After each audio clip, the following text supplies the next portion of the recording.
Oke, kita lanjut ya teman-teman.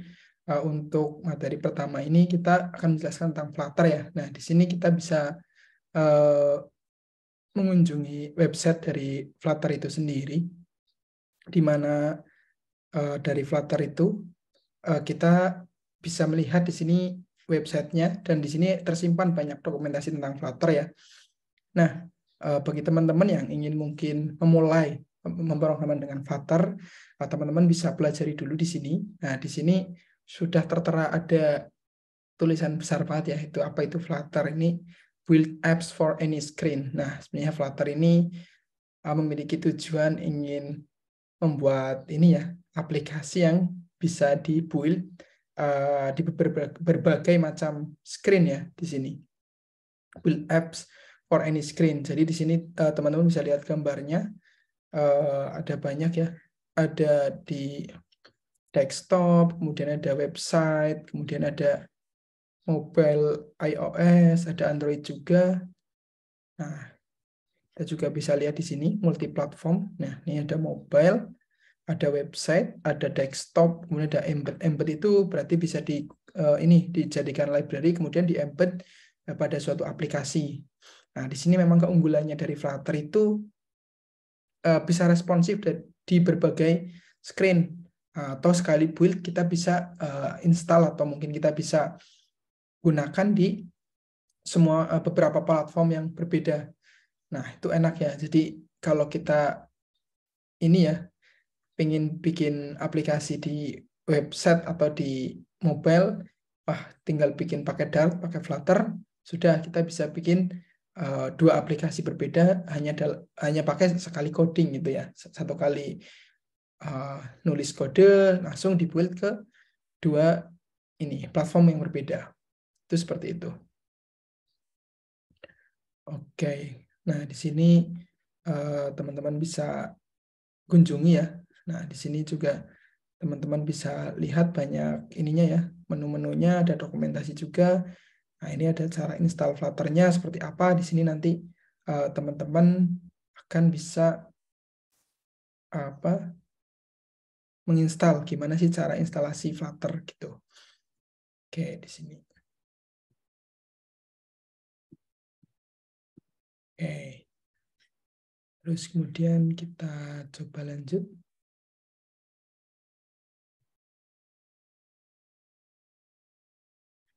Oke, siap. Terus kemudian kita coba lanjut. Nah, bagaimana sih saya bisa menjadi developer Flutter? Nah, oke. Bagi teman-teman yang mungkin bingung ya, gimana sih langkah awal untuk menjadi seorang developer Flutter?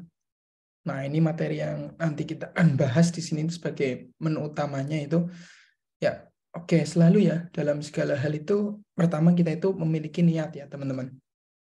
Jadi, ketika kita itu sudah memiliki niat untuk maju, untuk terjun ke dalam suatu bidang atau suatu sesuatu yang akan kita tekuni ya. Nah, kita itu pertama niat, luruskan niat dulu. Apa sih niat kita untuk menjadi seorang Flutter developer atau menjadi seorang mungkin web developer atau mungkin sebagai back-end developer, itu semuanya kita niatin dulu.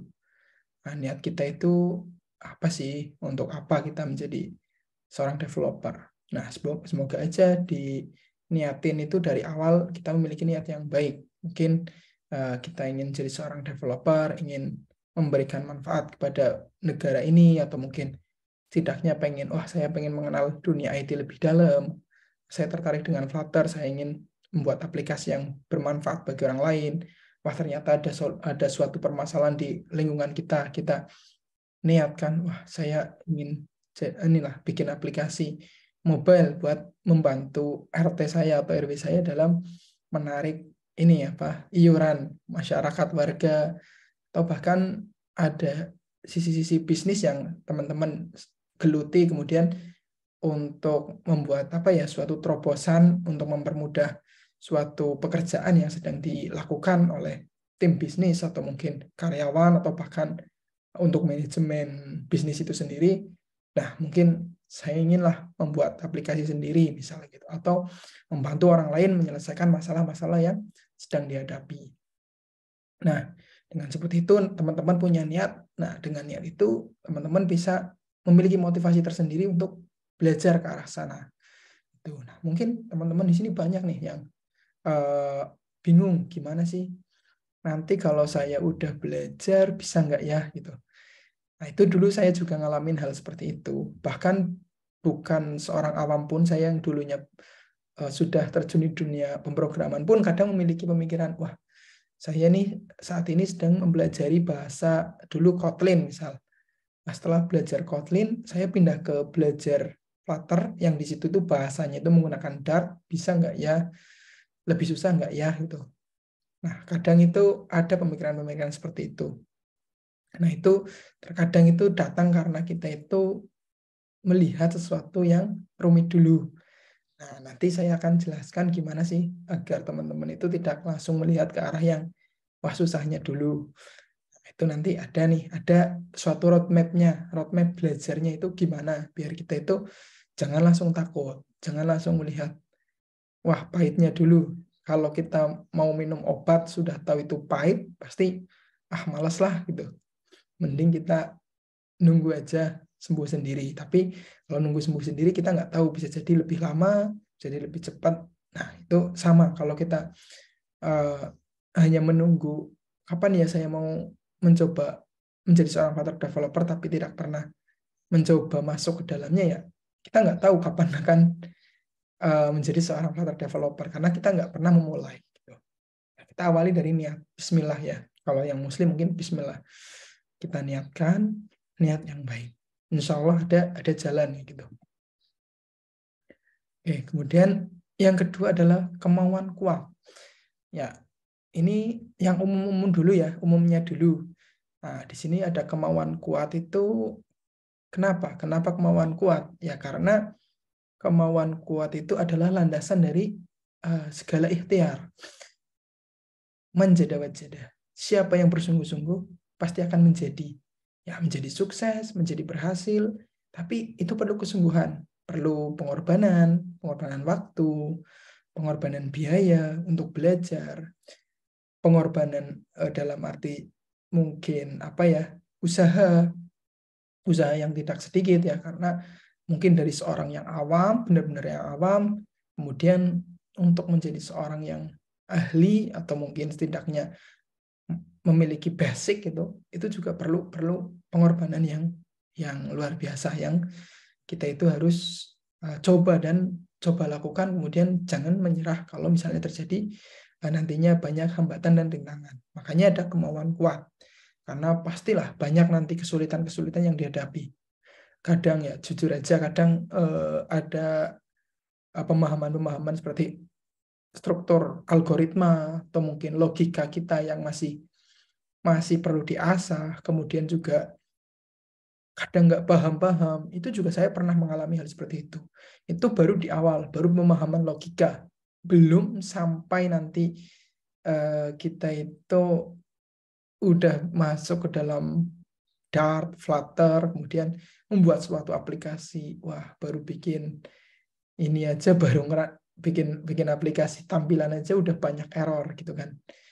Nggak running, tambah lagi spek komputernya, spek laptopnya kurang itu kan, ngelag.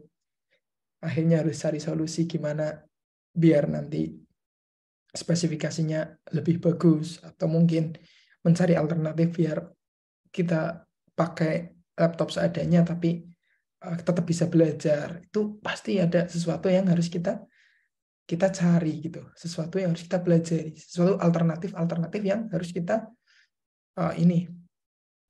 temukan seperti itu. Nah, itu sesuatu yang gimana sih biar kita itu jangan sampai terhambat seperti itu, jangan sampai kita menyerah. Pasti di situ banyak sekali nanti hambatan-hambatan yang akan teman-teman hadapi. Tapi balik lagi, kemauan kuat itu yang akan menjadikan kita itu semangat dalam segala hal, dalam menghadapi rintangan, dalam menghadapi cobaan yang namanya belajar. Karena belajar itu pasti nanti butuh effort yang luar biasa. Karena pernah dengar mungkin ya, belajarlah sampai ke negeri Cina gitu ya. Nah, Cina itu jauh loh. Jauh. Kita harus naik pesawat, harus naik kendaraan kereta lagi mungkin. Nah, itu juga banyak rintangannya, capek, lelah, maka harus memiliki kemauan kuat untuk belajar ke arah sana. Seperti itu, teman-teman.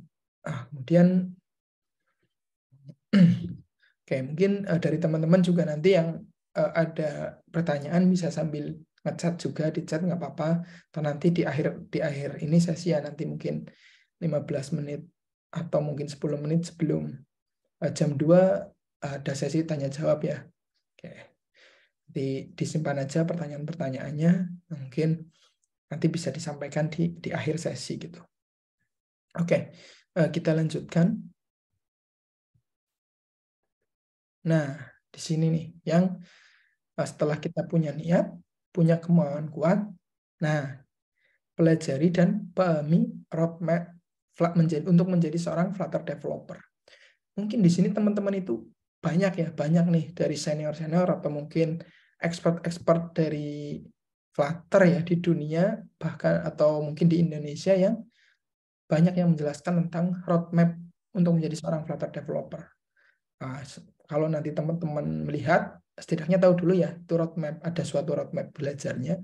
Nanti teman-teman bisa lihat juga dari teman-teman senior atau teman-teman expert. Nah, nanti teman-teman bisa ini bisa bandingkan dan pasti mereka memiliki roadmap yang memiliki versi yang agak berbeda, tetapi sebenarnya itu ujung-ujungnya itu sama atau mungkin memulainya itu sama.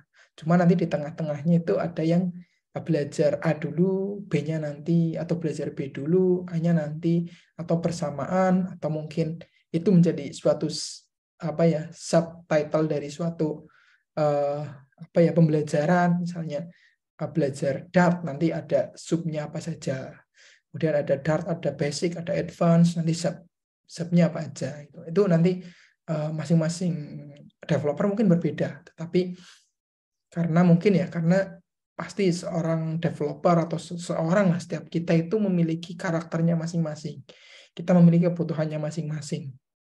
Kadang ada yang ternyata dia belajar langsung ketika bekerja sehingga banyak nih hal-hal yang harus ini dikejar dulu nih karena ada dari klien meminta fitur ini. Nah, atau dari teman-teman yang mahasiswa atau masih sekolah atau mungkin teman-teman yang menjadikan pembelajaran ini sebagai wah sampingan, saya mau belajar dulu nih. Nah, nanti setelah kita belajar baru sedikit demi sedikit nggak masalah. Nah, itu beda. Biasa jadi roadmap-nya itu lebih terstruktur, lebih pas saya ngikutin yang dari yang paling mudah dulu lah. Dari yang paling mudah, kemudian wah ternyata saya belajar ini belum paham, ini dulu lah, nggak masalah. Karena nggak ada pressure ya, nggak ada tekanan atau nggak ada target yang harus dikejar dulu. Sehingga kita bisa menentukan belajar mana dulu sih gitu.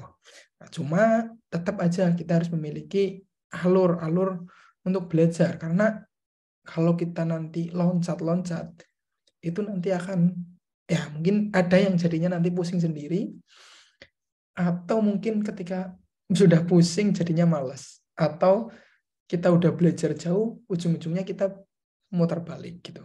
Coba kita klik ya di sini. Nah, kita lihat.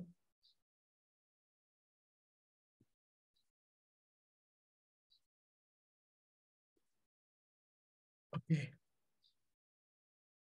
Nah, di sini saya berikan ini ya, contoh suatu roadmap. Nah, teman-teman bisa kunjungi di roadmap.sh. Nah, di sini sebenarnya emang website yang menyediakan kepada developer ya tentang roadmap belajar. Nah, di sini teman-teman bisa lihat ya, ada roadmap untuk menjadi seorang front-end, back-end, DevOps, Android, DBA, kemudian blockchain, software arsitek. Nah, ini ada Flutter. Nah, Flutter juga salah satu yang paling baru nih. Nah, paling baru kita coba klik. Nah, kita akan muncul ini contoh roadmap yang ada. Nah, kalau ketika kita baca ini, saya baca ini juga, ini cocok sih bagi teman-teman yang mungkin memiliki waktu cukup banyak, mungkin masih mahasiswa ya, atau masih belajar untuk menjadi seorang Flutter developer yang dari basic hingga expert ini di sini teman-teman bisa pelajari juga. Nah, kita lihat ya di sini ya, ada keterangannya juga. Ini ada roadmap Flutter, kemudian di sini ada apa kayak simbol-simbol untuk kita tahu ini sebenarnya maksudnya apa gitu. Oke, kalau di sini ada warna ungu itu personal recommendation ya atau opinion. Jadi pendapat dari sang ini ya developer. Kemudian yang ini hijau itu alternative option, itu alternatif. Misalnya kita belajar A, terus ternyata A nggak bisa jadi ke B gitu. Nah, di sini ada warna ungu ya, bisa dipelajari learn anytime ya, kapan saja ya. Terus kemudian, nah ini tidak direkomendasikan gitu ya. Oke, kemudian kita bisa lihat nih di sini Flutter. Oke, teman-teman bisa lihat ya. Saya akan jelaskan ya tentang roadmap ini, gambaran suatu roadmap ini. Ketika kita memutuskan untuk menjadi seorang Flutter developer, yang perlu kita pelajari pertama itu adalah belajar basic dari Dart. Kenapa Dart? Ya, karena Flutter ini suatu framework ya. Jadi framework di mana kita itu di situ disediakan banyak sekali library untuk menyusun widget ya, widget-widget. Nah, widget ini itu gunanya itu seperti kayak apa ya? Kayak misalnya teman-teman tahu itu puzzle ya, puzzle atau mungkin ya puzzle lah. Bahasanya itu puzzle. Teman-teman bisa susun puzzle-puzzle itu menjadi suatu tampilan yang nantinya itu akan terlihat begitu cantik dan menawan, indah gitulah. Sehingga mungkin kita gunakan untuk menyusun suatu page atau mungkin landing page atau mungkin tampilan suatu aplikasi itu akan sangat mudah. Kita tinggal tarik teks, button dan sebagainya. Itu Flutter-nya. Tapi untuk bahasa ke logiknya, untuk menentukan logiknya itu kita menggunakan Dart. Nah, Dart sendiri itu ini ya bahasa yang mungkin sudah familiar ya. Saat ini juga sudah booming ya, Flutter dan Dart ini sudah booming meskipun sebenarnya udah lama ya. Flutter itu sudah lama, sudah ada sejak 2015 ya. Dulu masih dikenal dengan Sky. Nah, sekarang udah sangat dikenal sejak 2-3 tahun yang lalu. Nah, ini kita pelajari Dart. Dart itu kita bisa gunakan Dartpad. Nah, di sini juga ada keterangan nih. Jadi enak ya. Ini ada keterangannya. Nih, Dart. Nah, di-develop oleh Google ya di tahun 2019. Nah, menggunakan bahasa C-Style. Ya, ini mirip-mirip lah sama Java, sama Kotlin, sama bahasa-bahasa C dan saudara-saudaranya gitu. Nah, sini ada beberapa nih, ada variabel, kemudian ada build types. Nah, type itu misalnya kayak gini, ada integer, double string. Nah, teman-teman harus belajar itu. Dart basic-nya. Ini function, operator, counter flow. Nah, teman-teman pelajari basic-nya. Nah, kalau misalnya saya itu dulu pengalaman, saya itu kalau di Indonesia itu, ya karena enak ya, lebih menggunakan bahasa Indonesia itu, programmer zaman now. Itu ada pembelajaran materi tentang Dart from zero to hero atau dari basic sampai advance gitu. Nah, teman-teman bisa pelajari itu setidaknya tentang yang ada di sini ya, tentang tipe, ada variabel, kemudian ada function, operator. Nah, itu teman-teman pelajari. Nah, insya Allah kalau udah paham itu nanti masuk ke Flutter itu ada gambaran lah gitu. Kemudian kalau kita udah belajar tentang Dart-nya, kita set up development environment-nya, yaitu kita install ininya ya, install Flutter-nya, kemudian install IDE-nya, kemudian di sini ada FVM. FVM itu untuk Flutter Version Manager, management ya, manager. Nah, itu buat mengatur kalau misalnya Flutter kan sebenarnya dia ini ya masih berkembang ya dari 1, 2, 3. Nah, itu yang sangat kerasa itu perbedaan dari 1 ke 2 ke 3 itu masih banyak sekali perubahan. Nah, makanya ada FVM ini buat pengaturan version sehingga kita itu nggak susah untuk running. Karena kalau asal running kita dari Flutter 1 tiba-tiba kita running Flutter 2 itu nanti akan banyak banget kode-kode yang bermasalah gitu.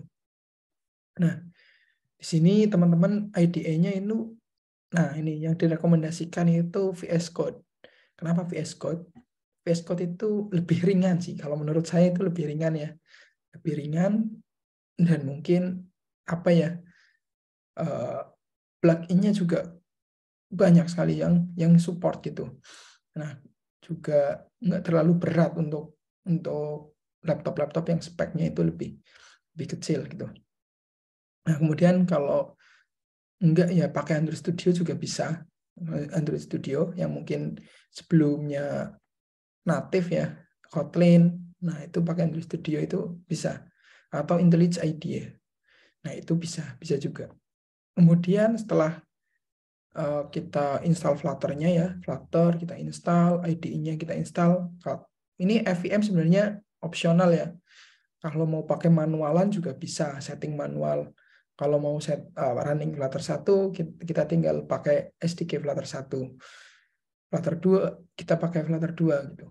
Kita itu manualan, tapi langkah baiknya ya mungkin pakai ini aja. Kemudian lanjut ke widget. Kita pelajari widget. Nah, setelah kita udah setup, kita masuk ke Flutter-nya. Nah, setelah kita masuk ke Flutter, kita belajar yang pertama itu kita belajar widget. Widget-widget ada stateless, ada stateful, ada inherited. Nah, tapi yang mungkin ya yang familiar itu saat ini itu pelajari stateless sama stateful. Ini kalau udah pelajari dua ini, insya Allah udah bisa bikin aplikasi lah, aplikasi-aplikasi sederhana yang mungkin tampilan ya, misalnya tampilan login, tampilan register, atau mungkin splash screen. Nah, itu bisa gitu ya. Nah, nanti masuk ke mempelajari tentang material widget sama Cupertino widget. Ini material widget itu ini ya untuk speknya itu spesifiknya itu untuk menangani layout yang di Android, sedangkan Cupertino itu untuk style-style yang ada di iOS gitu. Nah, itu teman-teman. Jadi pelajari pertama Dart, masuk ke development setup, kemudian masuk ke widget ya. Nah, ini tahapan-tahapannya seperti itu. Nah, kemudian kita udah paham nih tentang widget, kita boleh nih masuk ke working with assets. Aset itu apa? Aset itu kayak misalnya kita menyimpan suatu font, image, atau mungkin file untuk keperluan tampilan atau development. Untuk misalnya kita itu pengen, saya ada ini nih, ikonnya Google. Nah, di library Flutter-nya nggak ada nih. Akhirnya kita harus download image free di Google, kita masukin ke dalam aset ini. Nah, dari aset ini kita bisa panggil gambarnya itu, dan kita bisa tampilkan atau mungkin kita bisa gunakan untuk kepentingan development kita. Itu untuk aset. Ada font juga, misal font kita perlu Times New Roman, Calibri, dan lain sebagainya, kita bisa atur juga menggunakan font ini. Nah, itu kita bisa masukkan ke dalam aset gitu ya. Oke, kita lanjut. Udah bisa bikin aset. Nah, teman-teman kalau udah sampai sini bisa nih bikin sampel-sampel project yang simple, kayak misalnya menampilkan halaman untuk login, kan cuma ada input text sama ini button ya untuk login. Nah, itu bisa teman-teman latihan nih, bikin proyek-proyek kecil. Nah, pelajari implementasi dari apa yang sudah dipelajari gitu. Nah, nanti kalau udah paham tentang working asset, nah ini udah masuk ke version control system, Git atau GitHub. Nah, kenapa kita harus perlu mempelajari ini ya? Nah, pelajaran tentang version control system, Kemudian Git, GitHub itu fungsinya buat teman-teman mungkin nanti kalau teman-teman udah masuk ke proyek atau kita membuat suatu aplikasi bisa dijadikan suatu dokumentasi atau portofolio teman-teman. Apalagi yang mungkin rencananya mau kerja nih setelah lulus. Nah, teman-teman wajib punya GitLab atau GitHub. Nah, kalau GitHub itu biasanya dijadiin untuk sebagai portofolio ya. Wah, saya punya ini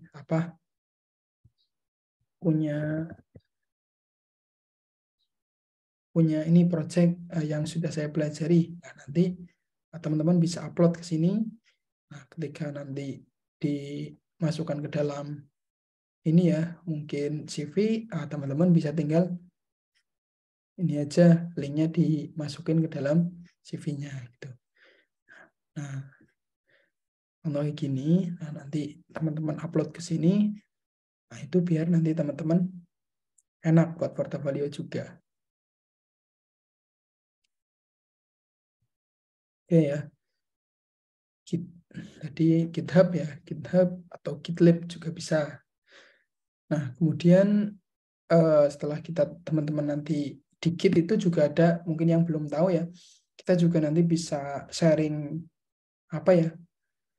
working ya untuk kita bekerja bersama tim itu lebih enak. Kenapa? Karena di situ teman-teman yang sedang belajar bersama mungkin kita bisa satu proyek nanti kerjain bersama. Kita tinggal belajar ya. Di situ ada git add, git commit, git push, git pull, git merge, terus kemudian ada git rebase.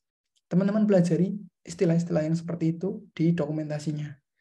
Nah, nanti teman-teman setelah pelajari, nanti teman-teman bisa gunakan untuk kerja bareng sama teman dalam satu proyek gitu. Nanti di pekerjaan, di suatu kantor atau mungkin perusahaan, pasti teman-teman harus paham tentang Git, GitHub, atau mungkin sejenisnya lah untuk sebagai kita itu nanti bekerja bersama di sana gitu. Karena pasti teman-teman itu akan sering berhadapan dengan pekerjaan bersama tim. Oke, lanjut. Di sini kita akan masuk ke design principle. Nah, di sini ada dependency injection, design pattern, solid, dan OOP. Tapi yang paling teman-teman kejar, pahamilah OOP-nya dulu. Object Oriented Programming atau pemrograman berorientasi objek ya. Kenapa? Itu sangat bermanfaat karena nanti kalau teman-teman udah paham tentang ini, teman-teman akan lebih paham tentang mendevelop suatu project yang terstruktur, mudah di maintenance dan ini sebagai cikal bakal lah bagi teman-teman membuat suatu proyek yang enak di maintenance ke depannya. Walaupun nanti untuk benar-benar membuat suatu aplikasi yang mudah di maintenance atau mudah dipahami oleh orang-orang yang lain atau tim yang lain, teman-teman harus paham tentang solid principle. Solid principle, kemudian ada design patterns, kemudian dependency injection. Ini akan sangat membantu teman-teman dalam membuat suatu aplikasi proyek yang scalable atau sangat mengikuti perkembangan zaman ke depannya. Jadi tidak akan mati gitu ya, tidak akan mudah mati gitu.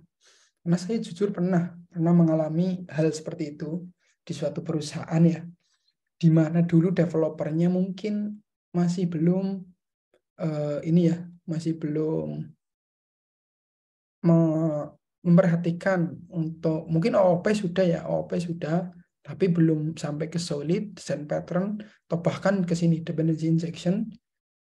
Itu ketika saya dimintai tolong untuk mengembangkan kembali, itu sudah pusing dan itu sangat susah untuk dipisahkan hingga akhir-akhirnya mau nggak mau bikin dari awal yang sudah menerapkan prinsip desain yang baik gitu loh, yang memang direkomendasikan. Di sini mungkin kita pelajari OOP-nya sudah paham, masuk ke solid principle-nya, kemudian sambil pelajari desain pattern-nya. Nah, nanti mungkin ini yang paling itu dependency injection.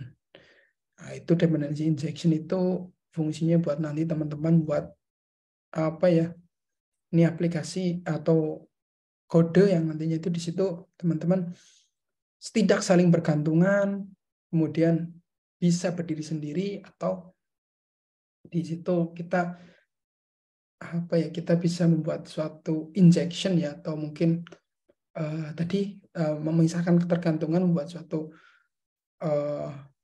intens yang nantinya bisa digunakan oleh banyak kelas, tapi tidak saling terkait gitu. Terus seperti itu teman-teman. Oke, mungkin lanjut setelah desain principle ya, ada lagi masuk ke package manager. Nah, package manager ini teman-teman mungkin tahu ya tentang library ini apa, di Flutter itu banyak sekali developer yang udah mengarah untuk membuat suatu package yang memudahkan developer lain dalam pekerjaannya mendevelop suatu aplikasi. Ya, contoh di sini ada PubDev ya. Teman-teman mungkin pernah dengar di sini PubDev. Nah, di sini misalnya ada library yang kita butuhkan untuk parsing, ada Dio. Nah, terus mungkin kita butuh untuk PDF. Nah, di sini ada PDF, ada PDF Viewer. Nah, teman-teman tinggal pakai nih plugin-pluginnya. Tinggal pakai, nggak usah ribet, harus bikin sendiri. Banyak yang udah menggunakannya, like-nya 1800, berarti memang udah populer nih. Banyak yang pakai gitu. Berarti ini sangat direkomendasikan gitu. Nah, teman-teman juga harus belajar ininya juga ya. Lihat juga ini, wah ini Android, iOS, Linux, macOS, web, Windows. Ini ternyata bisa dipakai di semua platform. Nah, terus juga lihat dia itu di maintenance enggak? Wah, 36 hari yang lalu. Berarti ini aman nih kalau saya pakai karena masih di maintenance. Jadi nggak takut versionnya itu nanti deprecated atau usang, nggak bisa dijalankan gitu ya. Itu salah satu trik juga buat mencari package yang bisa kita gunakan. Lanjut package manager, kita langsung ke working with API. Nah, teman-teman di sini bisa nih sudah bisa paham nih beberapa bikin layout, kemudian di OOP-nya sudah lumayan paham. Kita masuk ke cobalah parsing data pakai API. Nah, di sini kita pahami tentang JSON. Ini JSON itu untuk memetakan ini ya, file JSON dari API, kemudian dengan modeling yang ada di dalam Flutter, di dalam Dart ya. Nah, itu untuk memetakan, untuk bisa membaca JSON itu dan menampilkannya menjadi suatu data yang diolah, kemudian ditampilkan di tampilan. Nah, di sini pelajari juga bisa ke GraphQL, RESTful API. Nah, mungkin pelajari dulu RESTful API-nya dulu, dan kalau ini sudah hatam bisa langsung masuk ke GraphQL dan bisa masuk ke WebSocket. Nah, gitu. Dan lanjut di sini ada storage. Storage itu lokal ya, local storage maksudnya ya. Di sini ada SQLite, ada share preference, ada Firebase. Firebase ini ya bisa dipelajari kalau misalnya ini udah paham. Sebenarnya ada juga salah satu yang lumayan enak, yaitu pakai Hive juga. Hive itu juga enak, local storage, dia NoSQL. Jadi nyimpennya itu bisa berupa model yang kita dapatkan dari JSON, file JSON yang kita dapatkan dari API, dia langsung bisa disimpan sebagai penyimpanan di local storage. Kemudian kita udah storage paham, kita juga bisa langsung masuk ke advanced Dart. Nah, advanced Dart itu kita pelajari untuk ada beberapa nih, banyak. Ini ya, kita pelajari paham. Nah, dari ini udah paham, baru ke state management. Nah, ini yang teman-teman kadang masih rame ya, itu langsung Pak, wah itu di Flutter itu ada state management. Kalau udah pertama bicara state management pasti pusing karena lumayan kompleks sekali. Nah, teman-teman yang mungkin awal itu pelajari pertama itu provider. Provider itu cukup nggak terlalu kompleks ya. Jadi mudah dipahami. gitu. Kemudian masuk ke sini ada juga reactive programming ya. Nah, reactive programming tapi ini opsional sih, menurut saya opsional ya. Nggak harus bisa, tapi state management ini wajib bisa kalau untuk mengolah data dari API ke tampilan. Kemudian pelajari ke animation. Nah, animation bisa, lanjut ke testing. Nah, ini kalau udah di perusahaan-perusahaan besar, testing ini sangat-sangat bermanfaat. Kemudian dev tool-nya apa, kemudian nah ini CI/CD. Ini kalau udah teman-teman udah wah paham bisa bikin aplikasi, lanjut ke CI/CD. Nah, ini adalah memudahkan kita dalam bekerja atau deploy aplikasi gitu ya. Kemudian analitik, deployment ke Play Store dan App Store. Nah, mungkin dari teman-teman kalau udah bisa sampai state management, sudah bisa parsing data, bisa misalnya demi kebutuhan loncat ke deploy ke App Store atau Play Store itu nggak masalah. Nah, ini untuk testing, CI/CD, analitik, dan animation bisa bertahap. Itu kayak gitu teman-teman. Nah, ini setidaknya untuk roadmap ya yang saya sampaikan ini kurang lebih seperti itu teman-teman. Nah, kalau teman-teman bisa menguasai sampai state management ini, nah, insya Allah teman-teman bisa buat produk aplikasi bisa dijual gitu, atau bisa nerima proyekan lah, atau bisa masuk perusahaan lah. Syukur-syukur kalau udah sampai sini, ini udah masuk expert nih termasuknya nih. Itu sih. Oke. Terus lanjut ya.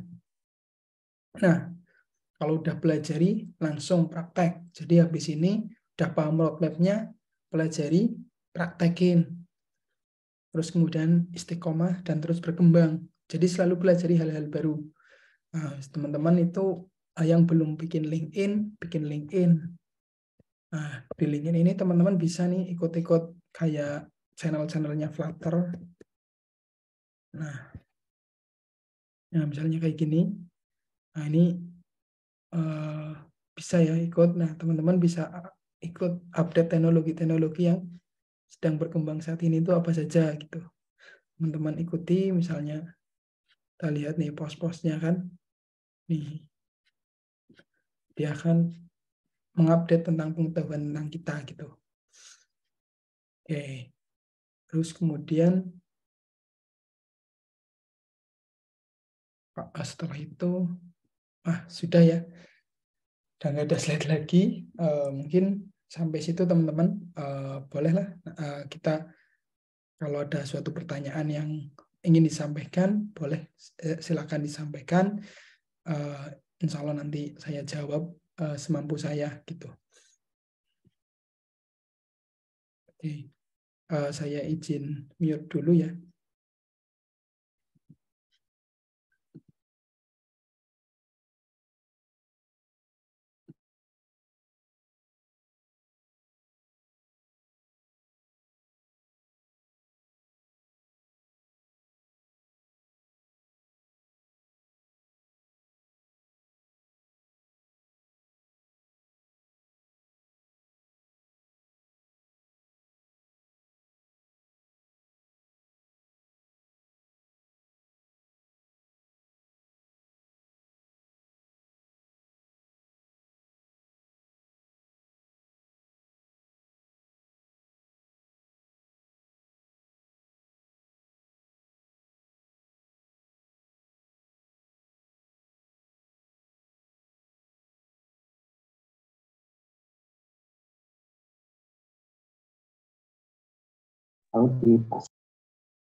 Oke, silakan teman-teman yang mau bertanya boleh.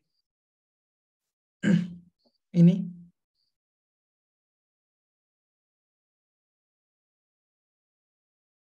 Assalamualaikum Mas Udin. Oh ya, gimana Mas Irfan? Izin bertanya Mas, Oh ya, silahkan. kan biasanya kan kalau saya pribadi kan belajar misal di PZN seperti itu ya, yang seperti disampaikan Mas Udin tadi.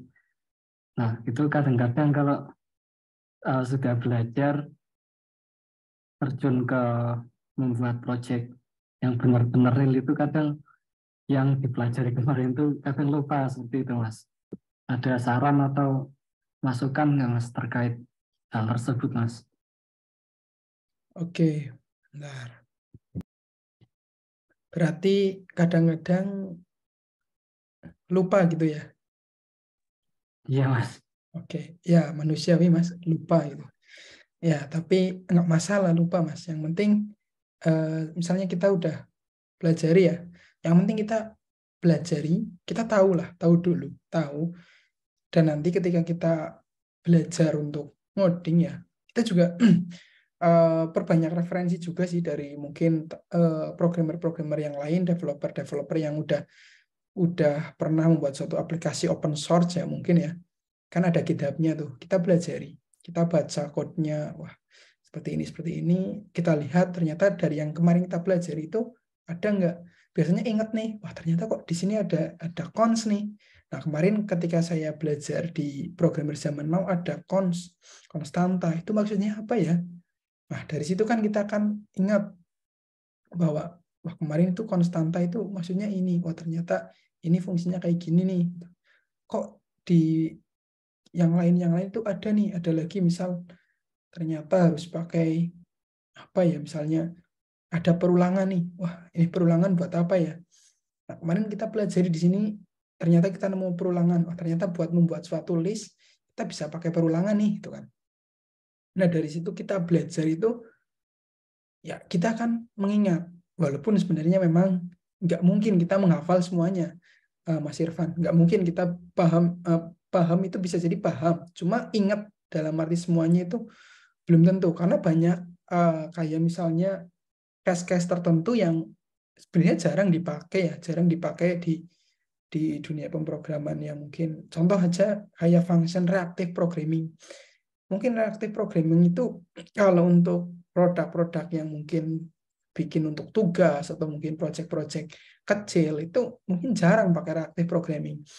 Tapi itu ada materinya kan, ada materinya. Tapi mungkin ketika kita nanti membuat aplikasi yang levelnya itu memang sudah skalanya besar, itu nanti baru dipakai dan kita baru ingat ketika nanti akan menggunakan hal tersebut.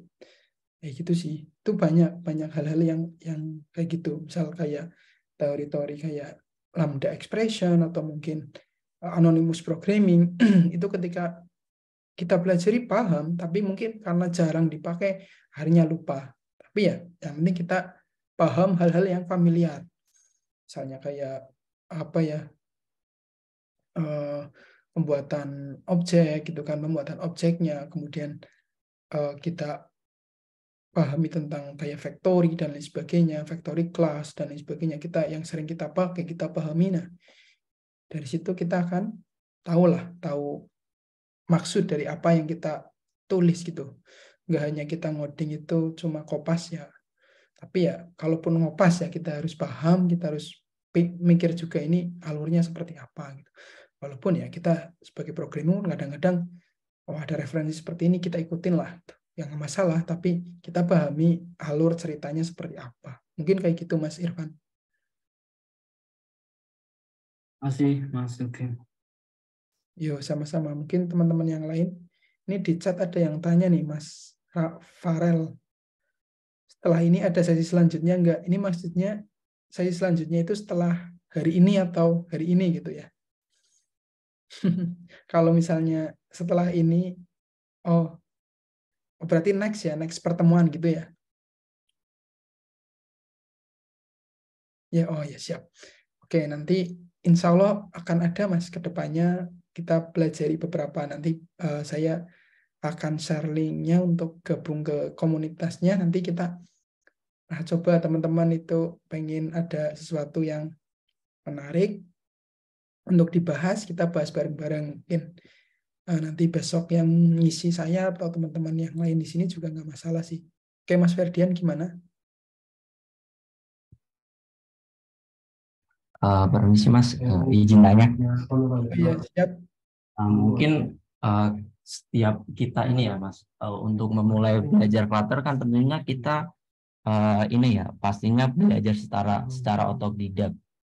Nah, pas kita belajar secara otodidak, kalau saya sendiri tuh kayak masih bergantungan sama kayak referensi tutorial video. Nah, semisal kalau saya kayak belajar suatu referensi tutorial dengan konsep case yang sama, tapi pas saya kayak coba untuk implementasikan ke hal yang sama tapi kayak beda apps, itu kayak masih ada apa ya Mas? Kayak belum bisa mengadaptasikannya. Jadi masih kayak kadang tuh masih bingung cara mengimplementasikan. Nah, mungkin kayak ada tips-tips nggak Mas dari Mas Udin?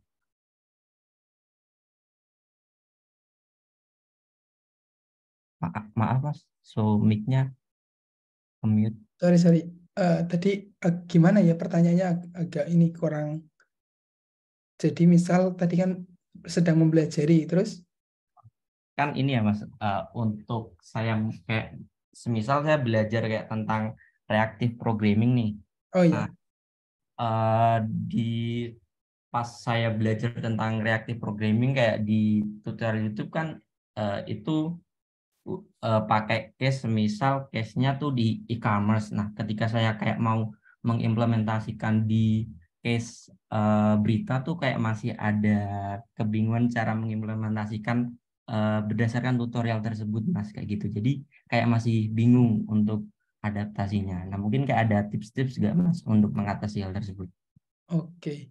Ya, tipsnya mungkin balik lagi ke case-nya, Mas.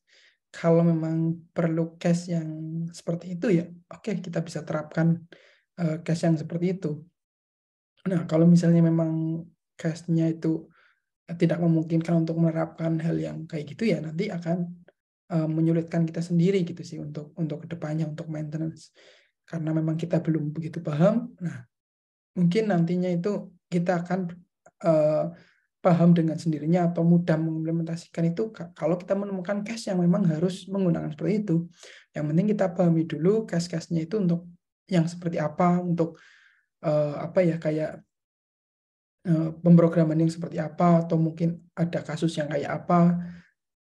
Nah, kalau kita memang perlu membutuhkan hal seperti itu ya oke, kita terapkan. Tapi memang kalau misalnya eh, nggak perlu diterapkan ya ya sudah, nggak masalah gitu sih, karena pada nantinya itu akan menyulitkan diri kita sendiri sih kalau misalnya memang kita ini memang case-nya nggak seperti itu, tapi kita paksakan pakai case yang solusi yang seperti itu gitu kan. Adanya solusi kan karena ada suatu permasalahan gitu loh.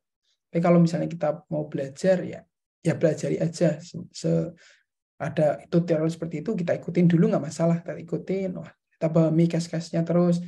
Oh ya, ternyata ini bisa nih diterapkan di case yang seperti ini. Oh, ternyata tidak hanya untuk misalnya berita, ternyata untuk ticketing juga bisa, ternyata untuk kayak gini juga bisa itu. Kayak misalnya kita belajar tentang asynchronous programming. Asynchronous itu gimana sih, kok kalau diterapkan uh, dipelajari di YouTube kok cuma ada dua function, dia dijalankan bersama-sama, kemudian dia bisa mengirimkan output hampir secara bersama-samaan gitu kan. Kok hampir bersamaan jalannya, kok bareng-bareng gitu. Ini kalau diterapin di mana ya itu kan. Nah, ternyata nanti ketika kita baru paham, kita sudah paham, wah ternyata ini bisa nih diterapin untuk memanggil dua API. Satu API-nya jalan, atau yang satu ternyata ada function jalanin buat update UI-nya atau gimana, itu nanti kita akan paham sendiri gitu sih, Mas. Oh, baik, Contoh. baik. Heeh. Nah, gambaran sih. Terima kasih, Mas. Oke, siap.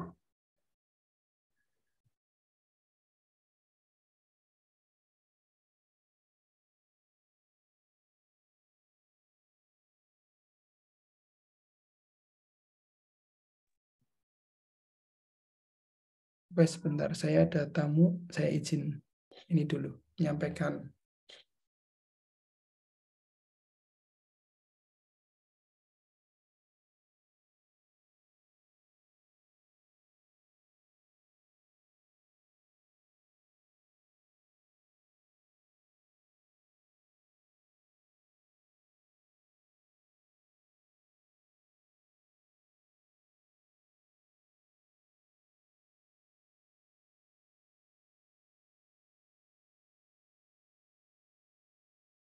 Oke, maaf ya, ada paketan. Oke, lanjut mungkin teman-teman. Kita kasih waktu sampai 14.15 ya. Boleh yang malu bisa tanya di chat, nggak apa-apa. Izin tanya, Mas. Oke, siap. Gimana, Mas? Untuk Mas, jenengan udah berapa lama ya mengulik tentang Flutter? Oh, maksudnya apa namanya, belajarnya itu kapan bisa se-expert ini? Terus project yang sudah rilis berapa gitu? Oke, siap. Oke, bicara soal expert itu bicara waktu ya. Saya juga masih belajar nih banyak. Nah, itu kalau saya itu baru 1 tahun sebenarnya untuk belajar Flutter. Baru 1 tahun, itu pun masih perlu banyak yang dipelajari ya. Nah, itu saya 1 tahun, kemudian beberapa project yang udah rilis di Play Store dan App Store itu ada sekitar mungkin 5 ya, mungkin sekitar 5 ya, 5 project mungkin udah ini udah. Tapi karena itu ada beberapa project-project yang memang sifatnya maintenance, jadi nggak selalu rilis dalam arti project baru, tapi ada update kita rilis lagi, ada update kita rilis lagi gitu. Nah, itu sekitar ada 5 sih. Nah, mungkin untuk menjadi seorang expert itu ya memang perlu waktu, tapi waktu itu nggak cukup sih. Saya belajar dari diri saya sendiri, waktu itu nggak cukup. Nggak masalah antara dia itu udah 5 tahun, entah itu 3 tahun, entah 2 tahun, atau bahkan 6 bulan pun nggak masalah. 1 bulan, 2 bulan, 3 bulan nggak masalah. Selama dia itu mau belajar untuk fokus, kemudian dia ibaratnya fokus dalam arti dia tekuni, mungkin dia manfaatkan waktu 1 hari untuk belajar A sampai Z, hari besok B sampai Z, itu semuanya pelajari sampai Z, dan dia itu sampai paham, ngelotok ibaratnya bahasa Jawanya ya, bisa jadi dia dalam waktu 6 bulan dia udah expert dalam teorinya. Kemudian dia hanya butuh waktu mungkin 1 tahun atau sampai 2 tahun untuk expert dalam pekerjaannya. Karena di sini expert teori sama, menurut saya, expert teori sama expert pekerjaan itu beda. Dia hanya paham teori, tapi dia belum punya pengalaman. Dia hanya paham teori-teorinya, dia paham proyeknya seperti ini, tapi dia belum tentu bisa bekerja secara tim. Tapi ketika dia udah paham teorinya dalam waktu yang cepat, kemudian dia bekerja, dia menjadi seorang expert dalam teorinya dan juga dalam pekerjaannya, maka dia bisa dikatakan expert yang sesungguhnya itu. Dia paham tentang teorinya, dia bisa cara manajemen proyeknya, kemudian dia juga menemukan banyak sekali permasalahan, bukan hanya permasalahan di teori, di proyek, juga permasalahan dalam manajemen proyek dan timnya seperti apa gitu. Itu bisa jadi lebih bisa dikatakan dia itu seorang expert yang mumpuni gitu sih. Mungkin kayak gitu Mas Ahmad. Mas izin bertanya dong Mas. Oke, siap Mas Anan. Berarti Flutter itu hanya untuk tampilan aja ya Mas, atau back end itu juga bisa? Bagaimana? Terima Oke, kasih. siap. Untuk Flutter emang iya Mas. Cuma untuk Dart ini dia itu dia juga ada kemungkinan buat bisa back end. Setahu saya itu bisa pernah mungkin pelajari Dart Frog ya. Nah itu dia teknologinya bisa ke arah back end. Jadi emang kalau Flutter ini lebih ke framework tampilan sih, cuma untuk Dart-nya itu dia bisa dipakai untuk back-end juga, Mas. Nanti bisa pelajari lebih dalam tentang Dart back-end gitu. Untuk eksekusinya Mas Dwi biasanya pakai VS Code atau apa, Mas? Ya, Atau kalau Android? saya biasanya lebih pakai VS Code sih, Mas. Pakai VS Code karena jujur ya untuk VS Code sendiri itu lebih ringan, Mas. Dulu saya jujur sebelum di Flutter itu saya pakai native apa ya, maksudnya bahasa pemrograman natif itu pakai Kotlin, dan dulu running di Android Studio itu emang lebih berat sih, lebih berat, dan saya juga coba Flutter di itu juga lebih berat juga, jadi ya setelah pakai VS Code ketagihan di VS Code gitu. Oke Mas, terima kasih Mas. Yuk.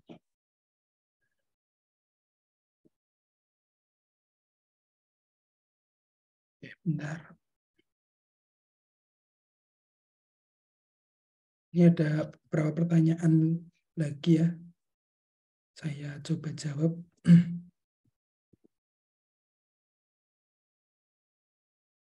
Bentar, saya mute dulu sebentar.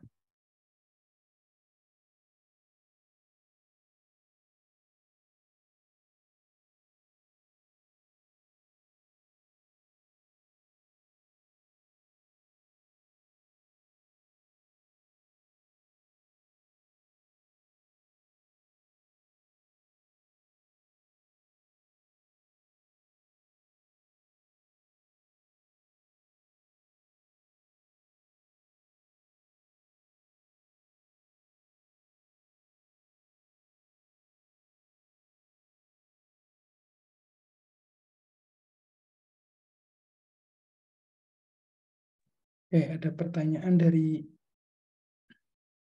Mas RNF. Konsisten belajar. Oh iya. Oh, untuk konsisten dalam belajar itu ya tadi balik lagi ke niat, Mas. Kalau kita punya niat, kemudian kita punya tujuan, biasanya kita akan mengejar apa yang kita tuju. Misalnya saya pengenlah jadi developer, saya pengen sekolah bayar sendiri. Nah, maka dia biasanya akan gimana caranya kita tuh konsisten dalam belajar agar cepat bisa dan bisa cepat menghasilkan uang. Nah, nanti kita akan punya motivasi ke arah sana. Tapi balik lagi juga kita ke manajemen waktu kita, kemudian kita membagi fokus kita antara hal-hal lain dengan belajar. Itu sangat penting karena ketika kita banyak fokus, maka konsisten itu akan susah gitu. Makanya walaupun kita banyak fokus, tapi kita bisa manajemen yang baik, insya Allah kita bisa membagi antara fokus yang satu dengan yang lainnya. Tuh, kurang lebih seperti itu Mas RNF ya. Terus kemudian Mas Farel, tiap pembaruan itu besar nggak sih Mas? Maksudnya yang kayak Laravel gitu Mas, tiap mungkin 6 bulan sekali bakal update gede, dan gimana menurut Mas tentang perkembangan Flutter ke depan masih sangat. Oke. Flutter ini sudah stabil Mas, sudah stabil di Flutter 3 itu, ini sudah stabil banget dan udah null safety juga. Ya memang yang lumayan gede itu kemarin dari 1 ke 2, kemudian 2 ke 3 itu karena perbaikan null ya, null safety itu lumayan besar, sehingga wah kalau pakai yang udah pakai aplikasi project Flutter 1 mau ke Flutter 3 itu pasti banyak breaking change ya. Jadi banyak sekali perubahan yang terjadi. Nah, itu untuk migrasinya itu lumayan. Nah, untuk perkembangan kedepannya itu ini sedang booming Mas, sedang viral karena banyak sekali perusahaan yang pada akhirnya membutuhkan Flutter developer sebagai untuk bisa mengembangkan proyek-proyek yang dari perusahaan, karena mungkin dari perusahaan sendiri itu manfaatnya bisa menghemat ya, karena cukup bayar satu programmer bisa mengerjakan beberapa platform kayak iOS, Android, atau ke desktop atau mungkin ke webnya gitu, itu jadinya semuanya bisa dilakukan gitu. Itu seperti itu Mas Farel.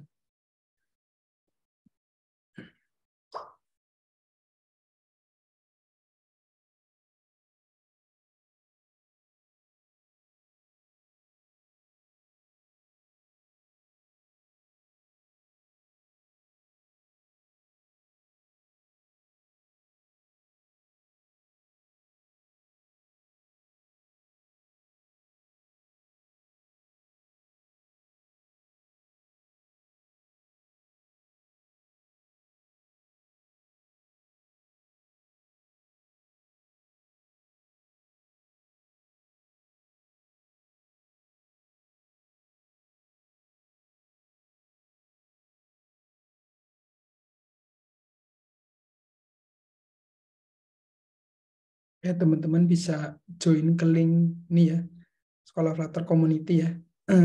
Nanti teman-teman bisa tanya-tanya di situ, kita belajar bersama dari 0 sampai mungkin nanti teman-teman bisa bikin aplikasi atau bikin proyek, kita nanti adain juga sharing-sharing kayak gini.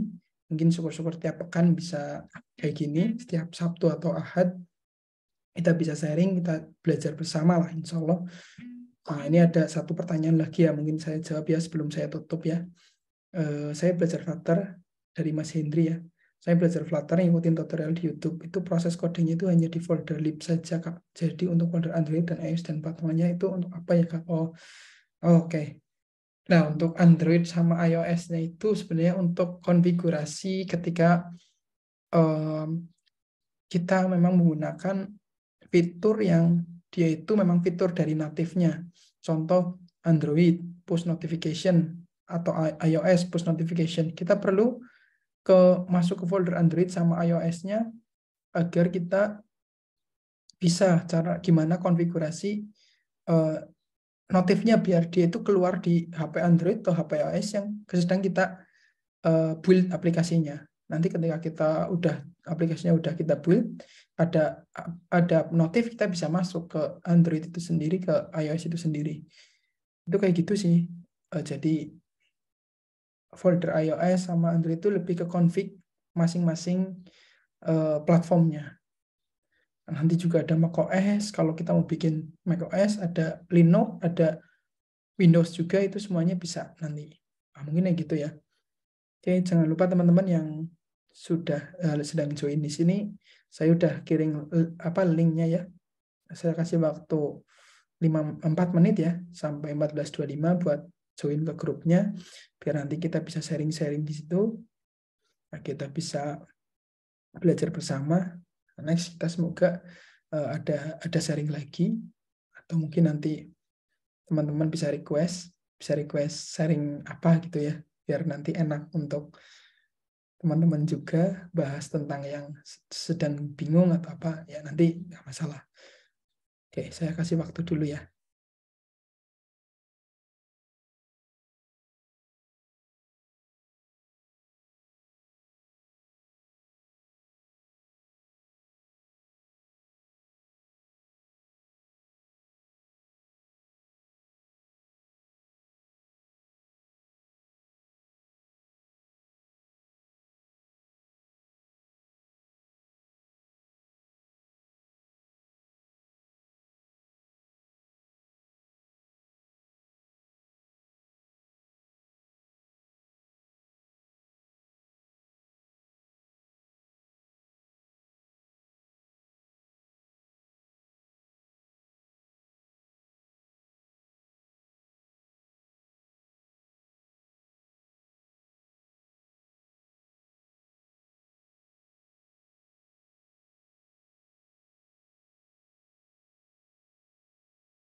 Saya mewakili teman-teman mengucapkan terima kasih banyak ya buat Mas Dwi karena udah mau menyempatkan waktunya buat membimbing kami yang masih awam-awam ini. Ya Mas, nggak apa-apa Mas. Ya saya juga sharing ini fungsinya buat mengingat kembali hal-hal yang sudah saya pelajari. Ternyata kalau kita sharing, kita sampaikan itu justru akan jadi ingat. Ini jadi salah satu tips dan trik juga. Jadi seberapa banyak nanti teman-teman belajar, tadi Mas Irfan, Mas Ferdian, kalau sering sharing, insya Allah jadi mengingat sih, jadi belajar juga kan, apa yang mau disampaikan, wah jadi dipelajari lagi gitu kan. Nggak enak kalau misalnya sharing, cuma sharing aja gitu kan, asal sharing sudah jadi nggak enak. Jadi kita belajar nanti akan semakin paham gitu Mas Anan. Ya sama-sama Mas Anan. Kalau boleh tahu, project yang deket-deket ini apa Mas? Ada project nggak? Oke, project yang sedang dekat ini mungkin ada beberapa ya. Kalau saya sih seringnya lebih ke, mungkin teman-teman belum tahu ya, project kita ada yang open source itu Beetle HR. Beetle HR itu aplikasi apa? Buat absensi karyawan. Nah, nanti kita juga punya ininya, punya grupnya ya untuk open source-nya. Barangkali teman-teman di sini juga ada yang pengen gabung untuk kontribusi. Siapa tahu juga mau ikut jual juga, karena bisa dijual juga nanti. Kalau ada yang bantuin kan nanti lumayan, teman-teman yang jual juga bisa dapat untung juga dari situ. Nah itu bisa dijual, kemudian karena produknya itu udah jadi sih, tapi tetap kita terus kembangkan. Teman-teman yang mungkin ingin ikut ngembangin juga bisa, karena ini open source dan bisa sambil buat belajar juga sih. Gitu. Nanti ada linknya. Nanti kalau udah masuk ke grup ini bisa nanti saya share untuk GitHub-nya. Gitu Mas Anan. Oke, mungkin udah jam 14:25 ya. Mungkin saya izin pamit dulu karena ada keperluan lain ya. Mungkin karena teman-teman yang lain juga mungkin ada kepentingan lain. Terima kasih atas partisipasinya untuk pada kali ini. Saya mohon maaf ya apabila banyak salah dan banyak lupa. Kemudian mungkin karena ini di awal masih banyak kekurangan, ya semoga kita untuk kedepannya banyak yang terus diperbaiki. Perlu di apa ya, biar lebih enak lagi, biar lebih kondusif lagi, kemudian mungkin materinya lebih padat lagi ya, dan lebih banyak yang bermanfaat gitu insya Allah. Dan semoga hari ini juga banyak yang bermanfaat juga, dan semoga memberikan banyak wawasan ke teman-teman semua dan menjadikan apa ya, keberkahan yang lebih buat kita semua. Mungkin sekian dari saya. Apabila ada salah kata saya mohon maaf. Assalamualaikum warahmatullahi wabarakatuh. Waalaikumsalam. Waalaikumsalam warahmatullahi wabarakatuh. Terima kasih semuanya.